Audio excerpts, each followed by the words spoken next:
ഹരി ഓം. ഓം ശ്രീ ഗുരുഭ്യോ നമഃ. ഓം ഗം ഗണപതേ നമഃ. ഓം സം സരസ്വത്यै നമഃ. ഓം നമോ ഭഗവതേ വാസുദേവായ. ഓം ശ്രീകൃഷ്ണായ പരബ്രഹ്മണേ നമോ നമഃ. ഹരി ഓം. ശ്രീമദ് ഭഗവത്ഗീതയെക്കുറിച്ചാണ് ഇന്ന് തുടങ്ങുന്നത്. അതിൻ്റെ കുറച്ച് തത്വങ്ങൾ ഒന്ന് സാരാംശമായി പറയാം. സർവവേദാന്ത സാരമായ ഭഗവത്ഗീത ഒരു പ്രത്യേക മതവിഭാഗക്കാരുടേതല്ല. അതൊരു ജീവിതശാസ്ത്ര ഗ്രന്ഥമാണ്. വ്യക്തിയുടെയും സമൂഹത്തിൻ്റെയും വികാര വിചാരങ്ങളും ജീവിതചര്യയും മാനവികതയ്ക്ക് അനുസൃതമായി വളർത്തി വികസിപ്പിക്കുന്നതിനുള്ള ഒരു ശാസ്ത്രഗ്രന്ഥമാണ് ശ്രീമദ് ഭഗവത്ഗീത. ധർമ്മപദം പോലെയും ഗിരിപ്രഭാഷണം പോലെയും അത് ലോകത്തിൻ്റെ പൊതു സ്വത്താണ്. ബുദ്ധമതത്തിൻ്റെ താത്വിക അടിത്തറയായ നിർവൈരത്വമാണ് ധർമ്മപദം എന്തെന്ന് നമ്മെ പഠിപ്പിക്കുന്നത്. അതേപോലെ ക്രിസ്തുദേവന്റെ പർവ്വത പ്രസംഗം അഥവാ ഗിരിപ്രഭാഷണം നമുക്ക് സ്നേഹമാർഗം കാണിച്ചു തരുന്നു. ശ്രീമദ് ഭഗവത്ഗീതയാകട്ടെ ഭൗതിക ജീവിതം ഏറ്റവും ഫലവത്തായി മാനവികതയിൽ ഉറച്ചു നിന്ന് നയിക്കുന്നതോടൊപ്പം ആധ്യാത്മിക പുരോഗതി നേടി ജീവിതം ധന്യമാക്കുന്നതിന് ഏവരെയും സഹായിക്കുന്നു. അവനവൻ്റെ അഭിരുചിക്കും കഴിവിനും ഒത്തവണ്ണം കർമ്മയോഗമോ ഭക്തിയോഗമോ ജ്ഞാനയോഗമോ അതിനുവേണ്ടി നമുക്ക് തിരഞ്ഞെടുക്കാം. അതൊക്കെ ചെയ്യുന്നത് സ്വധർമ്മം അനുഷ്ഠിച്ചുകൊണ്ട് തന്നെയാകണം ഒരു ഗൃഹസ്ഥാശ്രമി. സാധാരണ ജീവിത ധർമ്മങ്ങൾ അനുഷ്ഠിച്ചുകൊണ്ട് തന്നെ ഒരുവൻ്റെ ആധ്യാത്മിക പുരോഗതി നേടുന്നതിനുള്ള ഉത്തമമായ പദ്ധതിയാണ് ഭഗവത്ഗീത നമ്മെ പഠിപ്പിച്ചു തരുന്നത്. ഭാരതീയ നവോത്ഥാനത്തിൻ്റെ അഗ്രേസരന്മാരായ സകല പേരും ഗീതയിൽ നിന്നും പ്രചോദനവും ഊർജവും ഉൾക്കൊണ്ടിരുന്നു. മനുഷ്യൻ എങ്ങനെ ജീവിക്കണം, വ്യക്തിത്വത്തിൻ്റെ വികാസം എങ്ങനെ സാധിക്കണം, സാമൂഹ്യ ധർമ്മങ്ങൾ എങ്ങനെ അനുഷ്ഠിക്കണം, മനുഷ്യത്വത്തിൻ്റെ പരമോന്നത ഭാവങ്ങൾ എങ്ങനെ സ്വായത്തമാക്കണം എന്നെല്ലാമുള്ള കാര്യങ്ങൾ ഗീതയിൽ സരളമധുരമായി പ്രതിപാദിക്കുന്നു. ആ വക കാര്യങ്ങളെപ്പറ്റി ശരിയായ ദിശാബോധം നഷ്ടപ്പെട്ട ഒരു തലമുറയാണ് ഇന്ന് ഭാരതത്തിലുള്ളത്. ഇന്നത്തെ മൂല്യത്തകർച്ചയുടെ കാരണം അതുതന്നെ. ഈ ദശാസന്ധിയിൽ ഭാരതത്തിനും ലോകത്തിനാകെയും ഏകമായിട്ടുള്ള ആശാദീപം ശ്രീമദ് ഭഗവത്ഗീത തന്നെ. അത് ആധുനിക ജീവിതത്തിലും വരും കാല ജീവിതത്തിലും ആത്മോത്കർഷവും ജീവിത വിജയവും ആഗ്രഹിക്കുന്ന ഏതൊരു വ്യക്തിയുടെയും പ്രസ്ഥാനത്തിൻ്റെയും മാനിഫെസ്റ്റോ ആകേണ്ടതാണ്.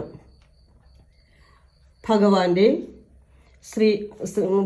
ശ്രീകൃഷ്ണൻ അർജുനോട് പറഞ്ഞു കൊടുക്കുന്ന സ്വന്തം വിശ്വരൂപം കാട്ടി ആ മഹത്തായ തത്വം ലോകത്തിന് ഉദാത്തമായി പറഞ്ഞു കൊടുക്കുന്നതാണ് ആ ഭഗവത്ഗീതയെ നാം കയ്യിലൊന്ന് എടുത്താൽ തന്നെ തീരും പാവങ്ങളെന്നാണ് പറഞ്ഞിരിക്കുന്നത്. അങ്ങനെ ഗീതാ മാഹാത്മ്യത്തെപ്പറ്റി വരാഹപുരാണത്തിൽ ഉൾപ്പെട്ട കുറച്ച് ഭാഗങ്ങൾ ഞാൻ നിങ്ങളുടെ മുമ്പിൽ സമർപ്പിക്കുന്നു.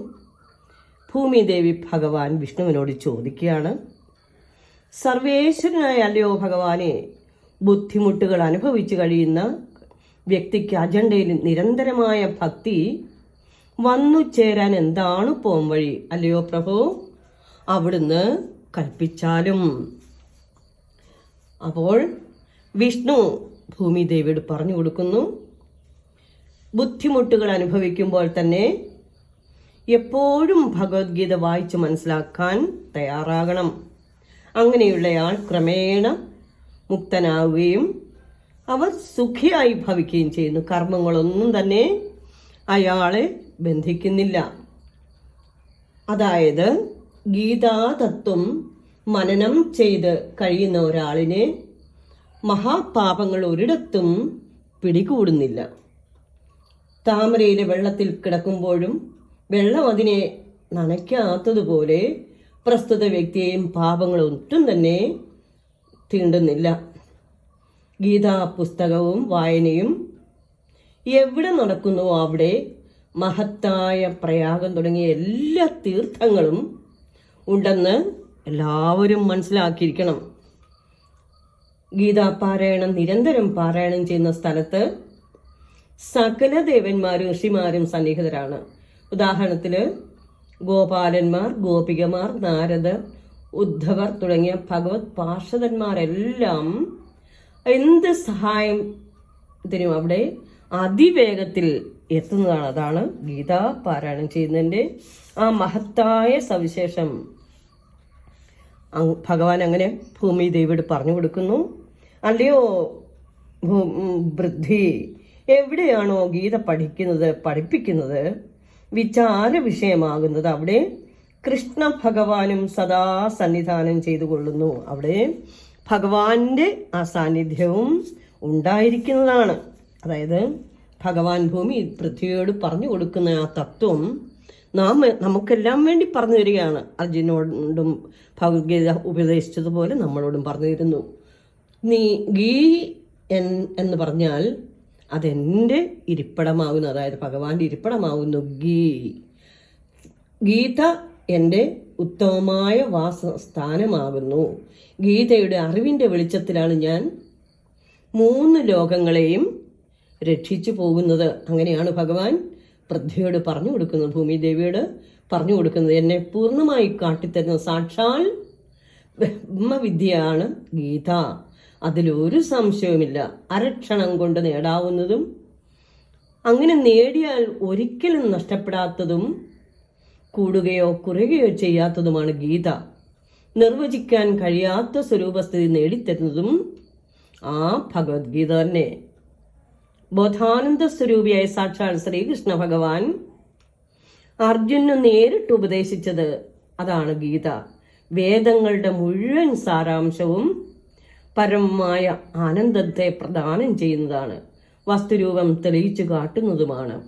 ഏതൊരാളാണോ ഏകാഗ്ര മനസ്സോടെ മന്ത്രസദൃശങ്ങളായ 18 അധ്യായങ്ങളും ദിവസേന വായിച്ചു പഠിക്കുന്നത് അയാൾക്ക് പരമസത്യം വെളിപ്പെട്ട് കിട്ടുന്നു. തുടർന്ന് അയാൾ ജനന മരണരഹിതമായ മോക്ഷപദത്തിലേക്ക് എത്തിച്ചേരുകയും ചെയ്യുന്നു.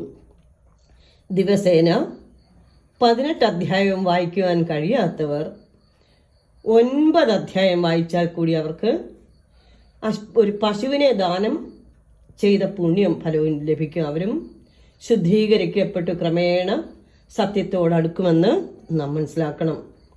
ഗീതയുടെ 1/3 നിത്യവും പാരായണം ചെയ്യുന്നവർക്ക്, ഗംഗയിൽ കുളിച്ച ഫലവും 6 പാരായണം ചെയ്യുന്നവർക്ക് സോമയാഗം ചെയ്താൽ കിട്ടുന്ന ഫലവും ലഭ്യമാകും.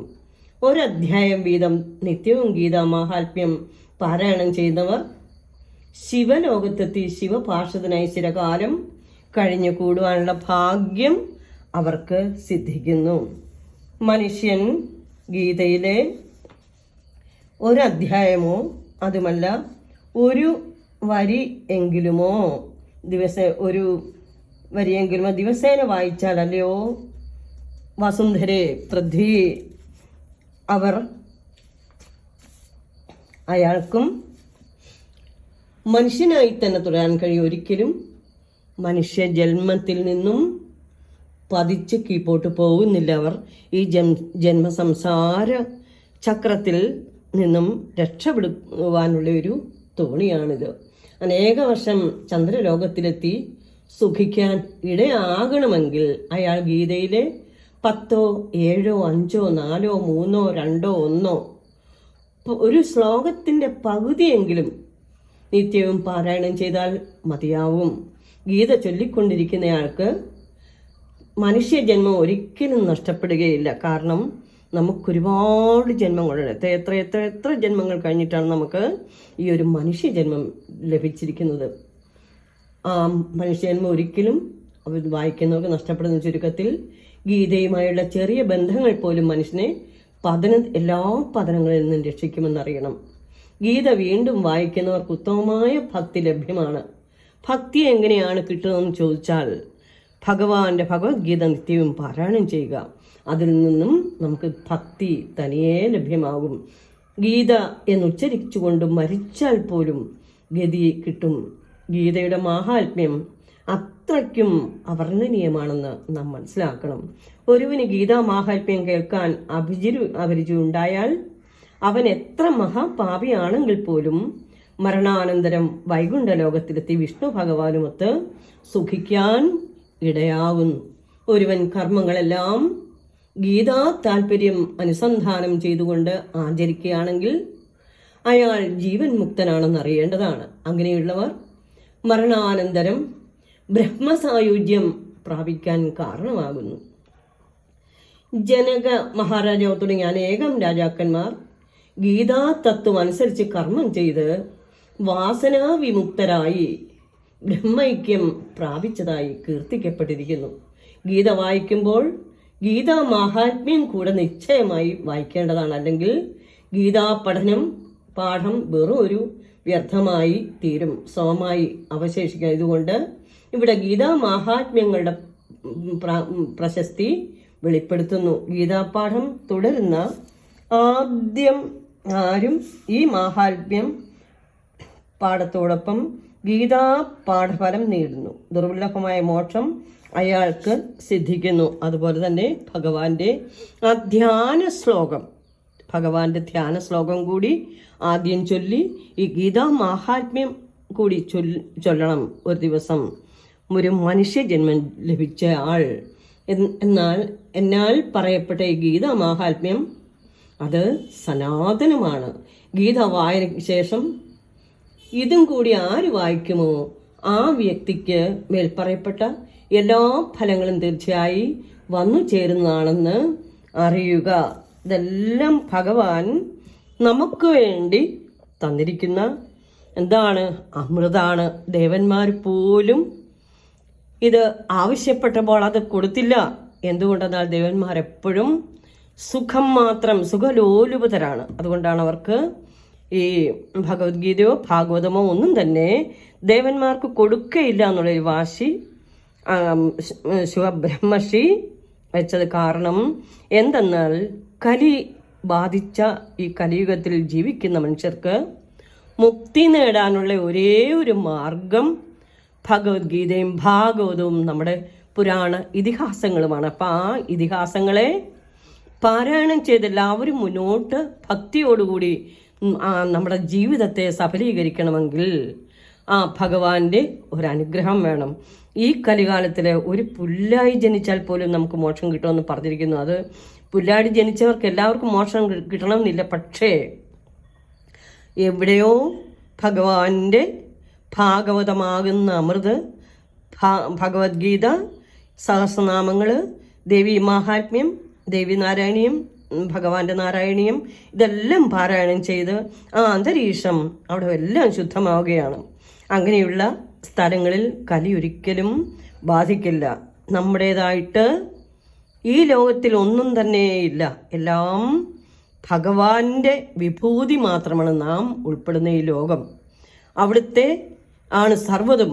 നമുക്ക് സ്വന്തമെന്ന് അഭിമാനിക്കാൻ ഭഗവാൻ മാത്രമേ ഉള്ളൂ എന്നുള്ള ഒരു തത്വബോധം മനസ്സിലാക്കിയാൽ നാം ഏവരും ധന്യരായി ആ പൊന്നുപാദത്തിൽ സർവവും സമർപ്പിച്ചുകൊണ്ട് എല്ലാവരും ഭഗവത്ഗീത ധ്യാന ശ്ലോകവും ഒരു 4 വരിയെങ്കിലും ഒരു ദിവസം പാരായണം ചെയ്തിട്ട് ഭഗവാന്റെ മാഹാത്മ്യവും പാരായണം ചെയ്ത് നിർത്തി എല്ലാവരും മോക്ഷപദത്തിലെത്താൻ ഭഗവാൻ അനുഗ്രഹിക്കട്ടെ എന്ന പ്രാർത്ഥനയോടെ സർവം ശ്രീകൃഷ്ണ അർപ്പണമസ്തു. ഹരി ഓം.